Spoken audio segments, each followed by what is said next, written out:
تو تم پر کچھ گناہ نہیں۔ ہاں ان کو دستور کے مطابق کچھ خرچ ضرور دو، یعنی مقدور والا اپنے مقدور کے مطابق دے اور تنگ دست اپنی حیثیت کے مطابق۔ نیک لوگوں پر یہ ایک طرح کا حق ہے۔ اور اگر تم عورتوں کو ان کے پاس جانے سے پہلے طلاق دے دو لیکن مہر مقرر کر چکے ہو تو آدھا مہر دینا ہوگا۔ ہاں اگر عورتیں مہر بخش دیں یا مرد جن کے ہاتھ میں عقد نکاح ہے اپنا حق چھوڑ دیں اور پورا مہر دے دیں تو ان کو اختیار ہے۔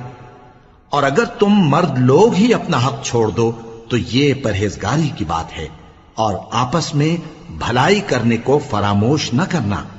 کچھ شک نہیں کہ اللہ تمہارے سب کاموں کو دیکھ رہا ہے۔ مسلمانوں، سب نمازیں خصوصاً بیچ کی نماز یعنی نماز عصر پورے اہتمام کے ساتھ ادا کرتے رہو اور اللہ کے آگے ادب سے کھڑے رہا کرو۔ پھر اگر تم خوف کی حالت میں